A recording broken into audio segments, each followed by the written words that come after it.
Try that again, Emily Carter said, and the laughter in the royal hall died before the last word left her lips. Beta Ryan Caldwell stood less than 3 feet away, one hand still raised after knocking the silver tray from her grasp, his expression frozen between disbelief and outrage. Red wine spread across the white marble like a dark ribbon, winding between crystal glasses that had rolled harmlessly beneath the banquet tables. Around them, nobles in jeweled gowns and formal black coats watched with the bright, careless interest of people who had never been punished for cruelty. A moment earlier, several of them had laughed when Ryan called Emily a useless omega and ordered her to kneel. Now no one made a sound. Emily could feel every stare pressing against her gray uniform, measuring the plain waitress who had somehow forgotten to be afraid. Her heart beat quickly, but her hands remained steady. Her father had taught her that fear was not weakness. Fear was information.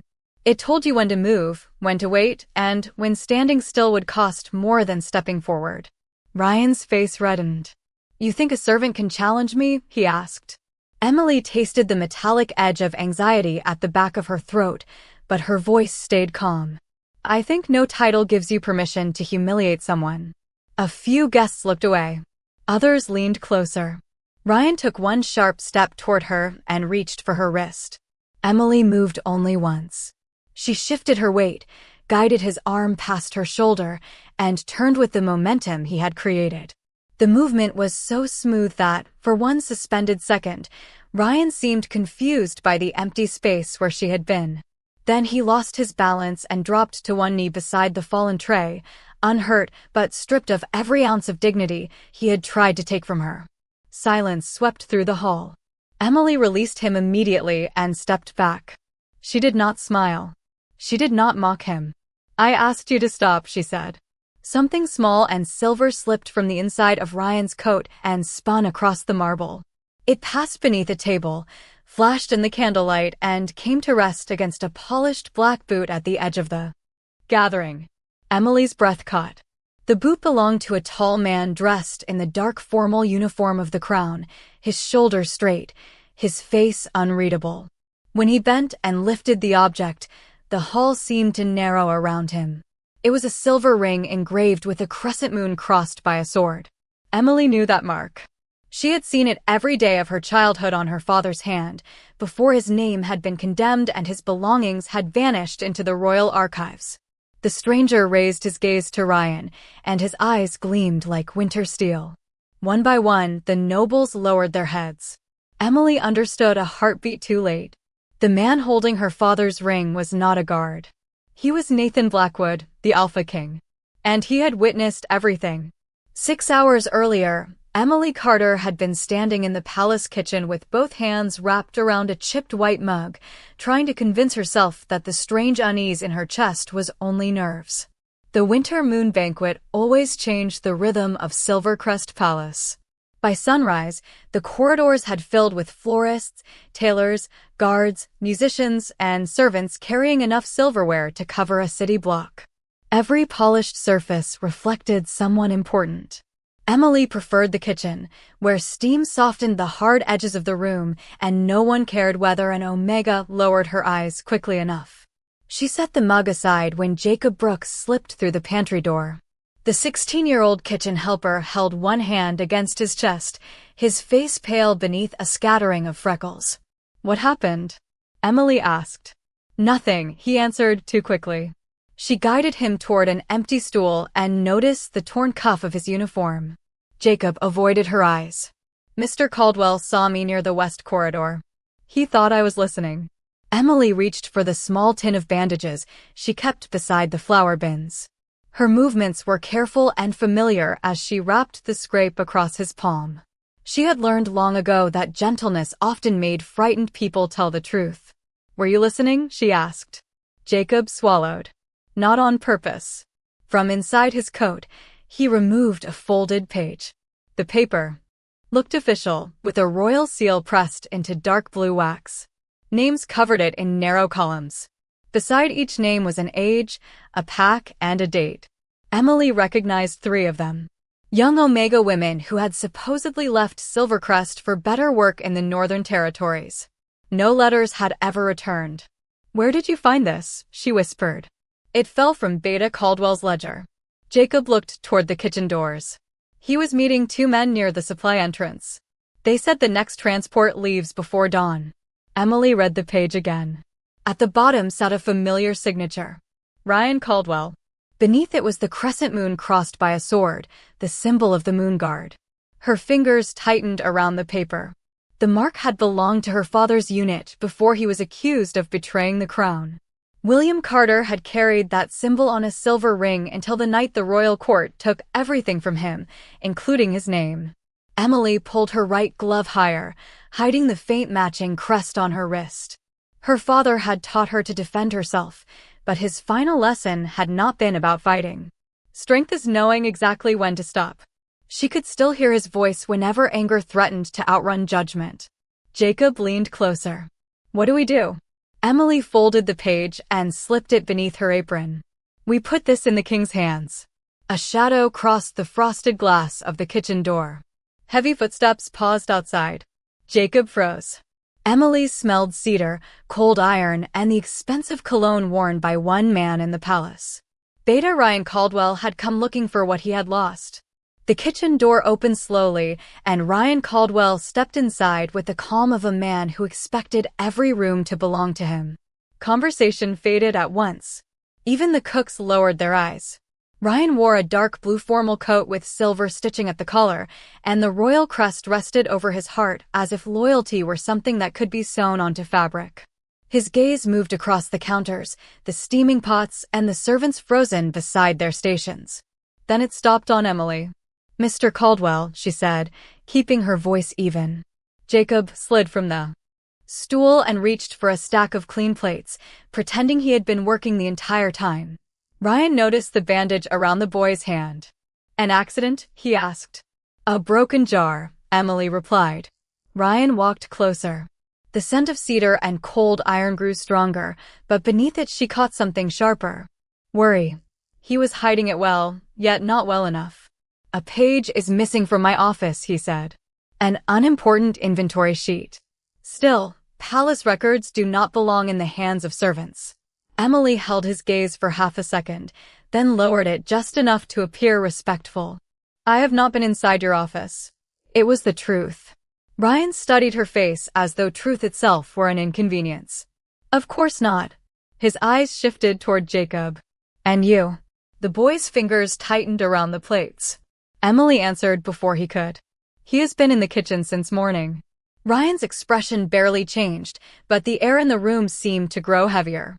His dominance spread through the kitchen like pressure before a storm.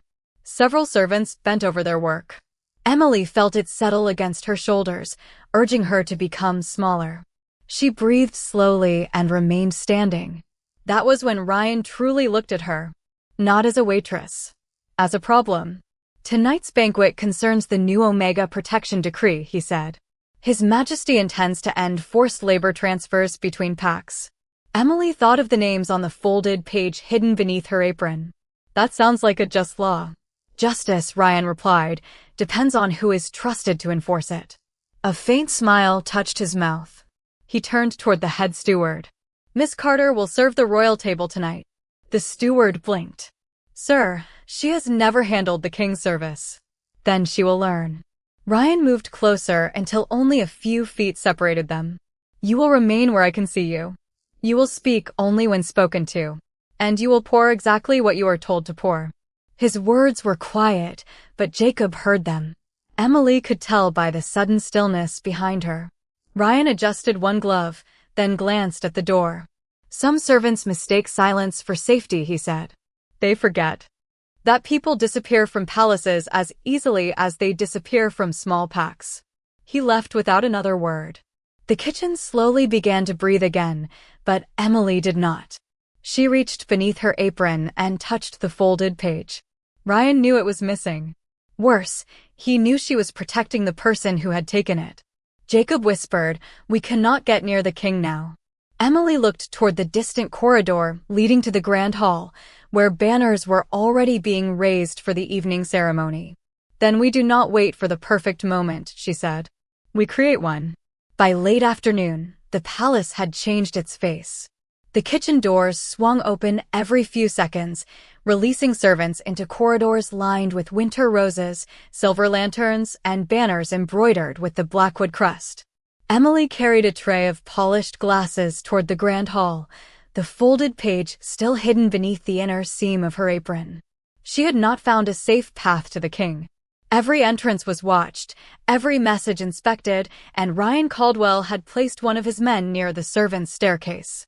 Jacob remained in the kitchen, pale but determined, waiting for her signal. Emily turned into the west corridor and nearly collided with a royal guard standing beside an open window. He wore the plain black uniform of palace security, without medals or ceremonial trim. He was taller than most men, with dark hair, broad shoulders, and eyes the color of steel beneath winter light. "Careful," he said, steadying the edge of her tray before a glass could slide. His voice was calm, but something in it carried more authority than his uniform suggested. "Thank you," Emily replied.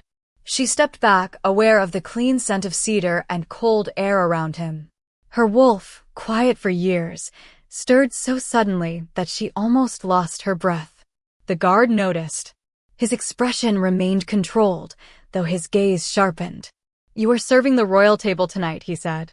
Emily glanced at the silver ribbon pinned to her sleeve. "That is what I have been told." "You do not sound pleased." "Serving is honest work." She adjusted the tray. "Being watched is different." The corner of his mouth moved as if he understood more than she had said. Before he could answer, a young maid hurried around the corner carrying a box of crystal candle holders. Her shoe caught on the edge of a rug, and the box tilted. Emily set down her tray and caught the container against her hip before it fell. The maid stared at her in panic. "I am sorry. I should have been watching." "Then watch next time," Emily said gently. "For now, breathe." She took 2 of the candle holders and helped the girl steady the rest. The guard observed in silence. "You could have let her take the blame," he said after the maid had gone. Emily picked up her tray. "Blame does not become useful just because it lands on someone weaker." His eyes held hers. For one strange moment, the busy corridor seemed to quiet around them. "Why protect people who cannot repay you?" he asked. Emily thought of Jacob, the missing women, and her father's name scratched from the moon guard wall. People reveal who they are by how they treat someone who cannot reward them. The guard looked away first, though not quickly. As Emily moved past him, the cuff of her right glove caught on the tray. A small crescent crossed by a sword appeared on her wrist before she pulled the fabric back into place. The man's attention dropped to the mark. "Where did you get that?" he asked. Emily stopped. The question was too precise. Too personal. She turned, but the guard had already stepped into shadow as 2 officers approached. One of them bowed his head deeply. "Your Majesty, the council is ready." Emily's pulse stumbled. The man in the plain black uniform looked at her once more. Then Nathan Blackwood, Alpha King of Silvercrest, walked toward the grand hall, carrying her words and the sight of her father's mark with him. The grand hall opened beneath a ceiling of silver glass, where hundreds of candle flames reflected like stars trapped above the gathering. Emily entered with the other servers and felt the weight of the room settle over her. Pack leaders stood beneath banners from every territory in Silvercrest, their formal coats dark against the white marble floor. At the center of it all, Nathan Blackwood took his place beneath the royal crest. He no longer looked like the quiet guard from the west corridor. In black ceremonial clothing edged with silver, he carried the stillness of a man who never needed to demand attention. The room gave it to him freely.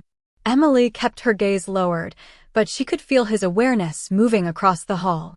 When it reached her, the quiet wolf inside her stirred again. Ryan Caldwell appeared beside the royal table, smiling as if the afternoon in the kitchen had never happened.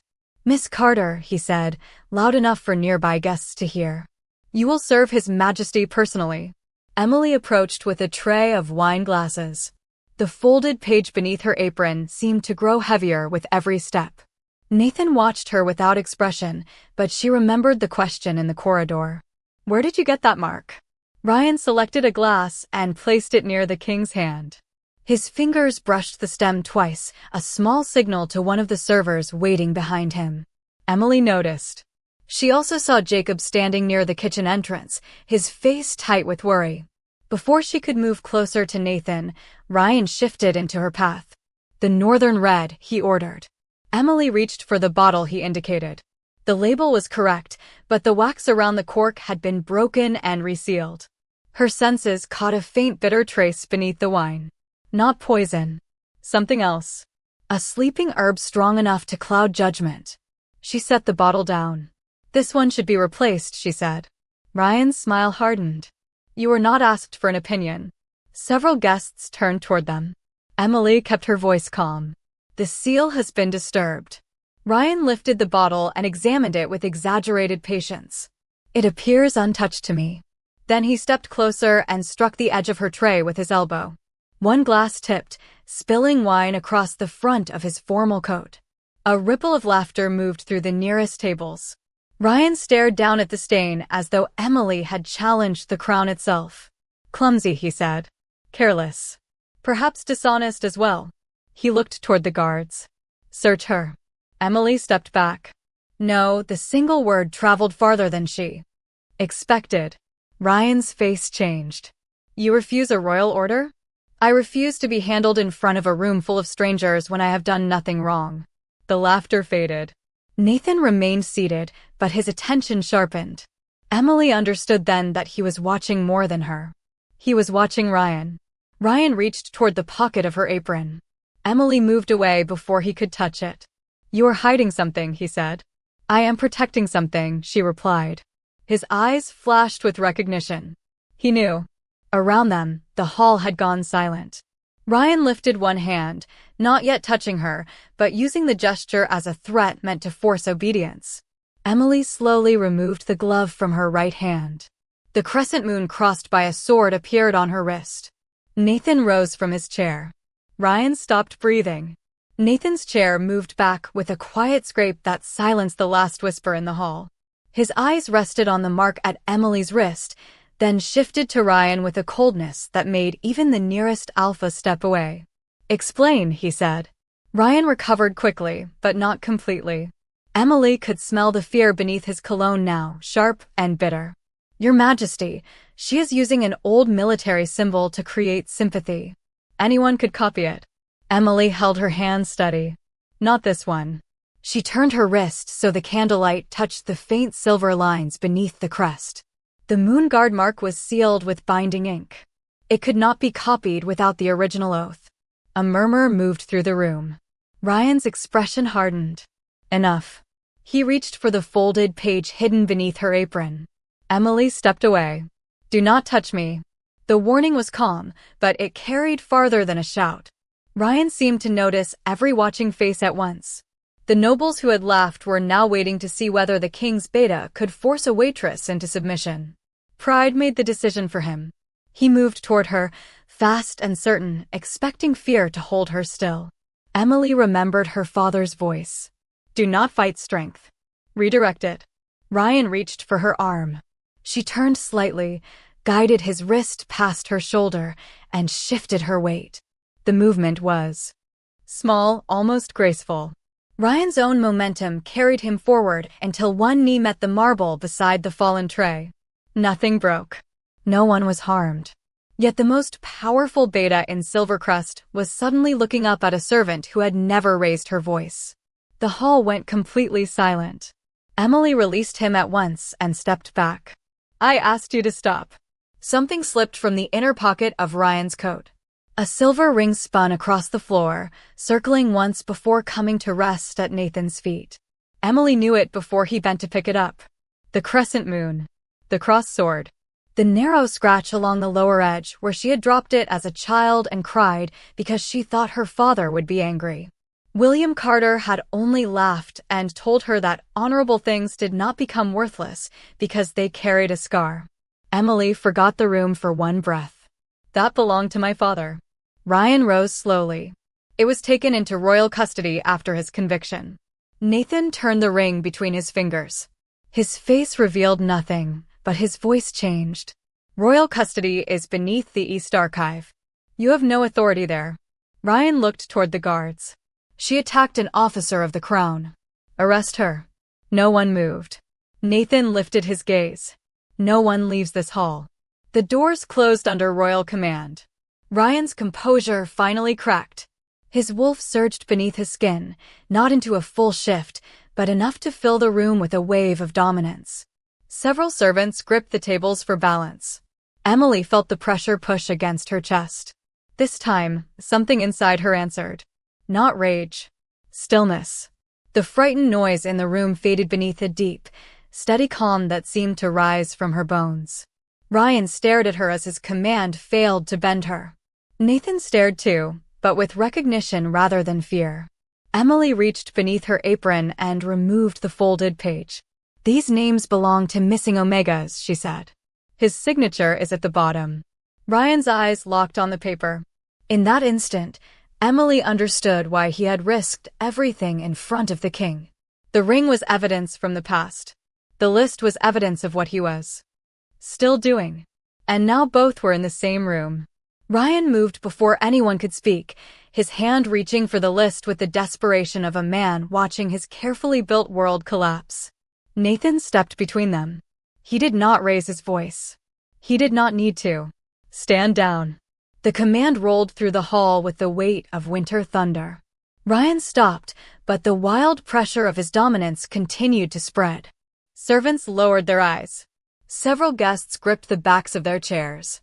Jacob remained near the kitchen entrance, pale and trembling, yet unwilling to leave Emily alone. She could feel fear moving through the room like cold water, touching one person and then another. Her own pulse raced, but beneath it rested something older and quieter. The stillness inside her deepened. She remembered her father teaching her beside a frozen lake when she was 12.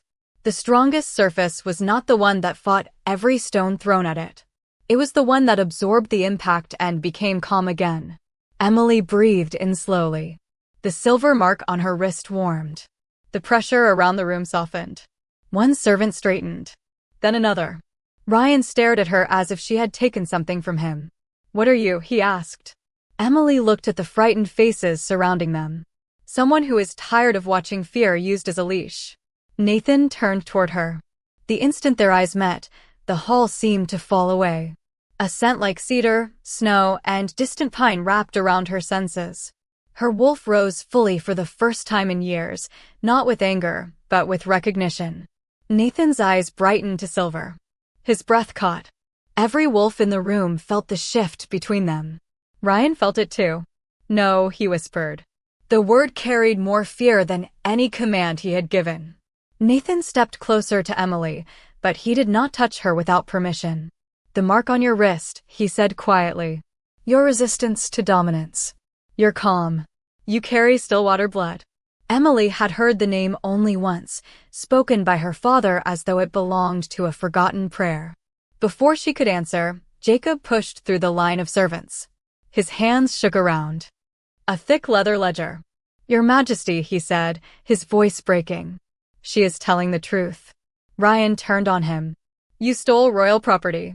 Jacob flinched but kept walking. I found it in your office. He placed the ledger on the nearest table and opened it to pages filled with names, dates, payments, and pack seals. Emily recognized several names from the folded list. Nathan read in silence. Each page seemed to make the air colder. At last, he looked at Ryan. These transfers were authorized under my name. Ryan lifted his chin. For the stability of the kingdom. People are not inventory, Nathan said. Olivia Hayes stepped away from the nobles. Her face had lost its practiced confidence. I saw the transport wagons, she admitted. They left through the east gate after midnight. Beta Caldwell told me they carried supplies. Ryan looked around the hall, searching for the loyalty he had purchased with fear. He found only silence. Nathan turned to Emily and extended his hand, palm open. Will you trust me with the evidence? She studied him for one long second, then placed the folded page in his hand. The moment their skin touched, warmth traveled through her arm, and a quiet certainty settled between them. Fate had recognized them. Justice still required proof. Nathan closed his fingers around the page and faced the room. "This banquet is over," he said. "The hearing begins now." The royal musicians were dismissed first. Then the servants closed the outer doors, and the winter moon banquet became something colder and more honest. Nathan remained standing at the center of the hall with Emily beside him, the folded page in one hand and Ryan Caldwell's ledger open on the table before him. No one spoke until the king finished reading. 27 names, Nathan said at last. His voice was quiet, but every word reached the farthest wall. 27 Omegas transferred under false orders, with payments divided between private accounts. Ryan lifted his chin. "Those records are incomplete." "Then complete them," Nathan replied. Ryan's confidence faltered. Jacob stood near Emily, both hands wrapped around the edge of his jacket. Olivia had moved closer as well, no longer hiding among the noble families. One by one, Nathan called witnesses forward. A gate officer confirmed that wagons had left through the east entrance after midnight. A clerk admitted that Ryan had ordered him to copy the royal seal onto blank transport forms. The head steward produced receipts for supplies that had never reached the palace. Each statement removed another layer of protection from the beta who had once seemed untouchable. Emily listened, but her attention stayed on the ring in Nathan's hand. Her father's ring. The small scratch along the lower edge caught the candlelight. "Bring the Carter file from the East Archive," Nathan ordered. A guard returned minutes later with a narrow black box sealed in red wax. Inside were the documents that had condemned William Carter 10 years earlier. Emily's hands turned cold as Nathan spread them across the table. The accusation claimed her father had sold Moonguard routes to smugglers. The signature beneath the statement belonged to Ryan. Emily stepped closer. "May I see the final page?" Nathan handed it to her. She compared the writing with the ledger. The same narrow letters. The same unusual break in the letter R. The same downward stroke where most people lifted the pen. "He wrote both," she said. Ryan gave a humorless laugh. "That proves nothing." Emily pointed to the old statement. "My father's confession was written by someone who spelled Silvercrest with 2 L's. He never did that." "You do." Silence settled over the hall. Nathan examined both documents, then looked toward the royal archivist. The older man nodded slowly. "The ink is from the same private batch used in Beta Caldwell's office at that time." Ryan's shoulders lowered by a fraction. It was the first sign that he understood there was nowhere left to stand. "William Carter discovered the transfers," Nathan said. "You framed him before he could reach the crown." Ryan looked at Emily, and for the first time there was no contempt in his expression. Only calculation. The kingdom needed order. Emily felt anger rise, but she did not let it choose her words. "You called fear order because fear obeyed you." Nathan removed the silver beta insignia from Ryan's coat and placed it beside the ledger. "Ryan Caldwell, you are stripped of rank and authority pending public trial." Guards stepped forward and escorted him from the hall without spectacle. No one laughed now. Nathan turned to Emily, still holding her father's ring. "My crown failed William Carter," he said. Then, before nobles, guards, and servants, the Alpha King bowed his head to a waitress. "And it failed you."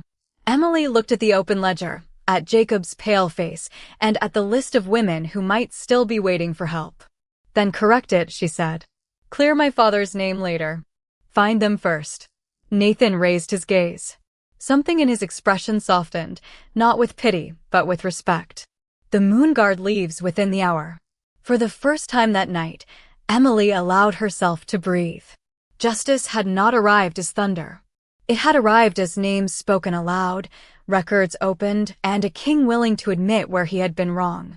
Before dawn, the first Moonguard riders returned through the eastern gates with 12 missing Omegas seated safely inside covered carriages. More teams followed as morning light spread across Silvercrest, each arrival carrying another name from Ryan Caldwell's ledger back into the world. Emily stood beneath the palace archway with Jacob beside her, watching families rush forward with tears, blankets, and trembling hands. No one cheered loudly. Relief was too sacred for noise. Nathan remained near the steps, still dressed in the formal black clothing from the banquet, though the silver crown had been removed.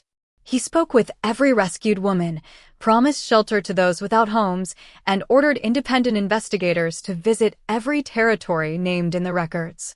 Emily noticed that he never asked for praise. He simply listened.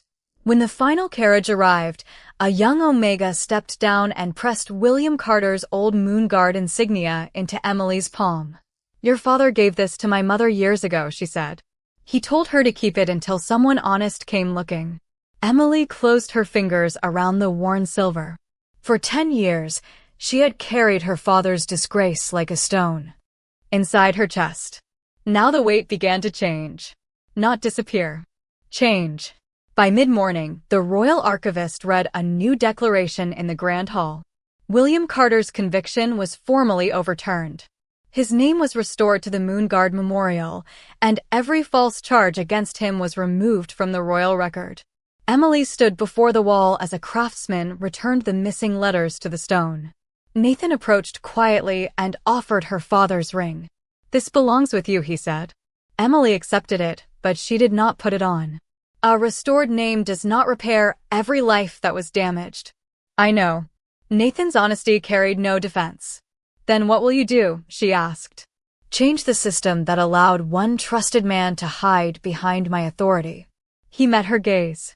"And invite people who will challenge me when I fail to see clearly." The bond between them warmed, steady, and unmistakable, but Nathan did not use it as a command. Instead, he lowered himself to one knee before her.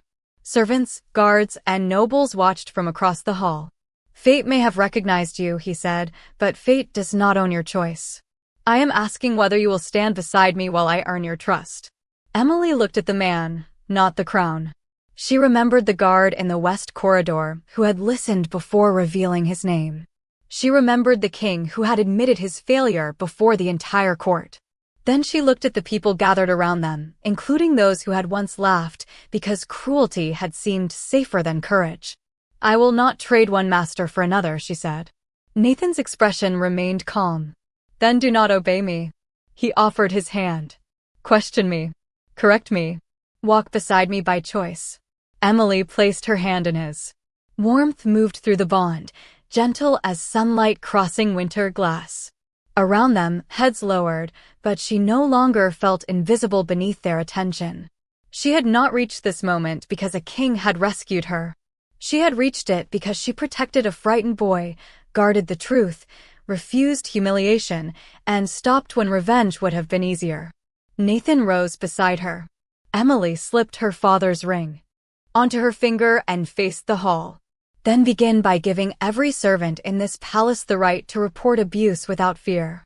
A quiet smile reached Nathan's eyes. "Consider it the first law we write together."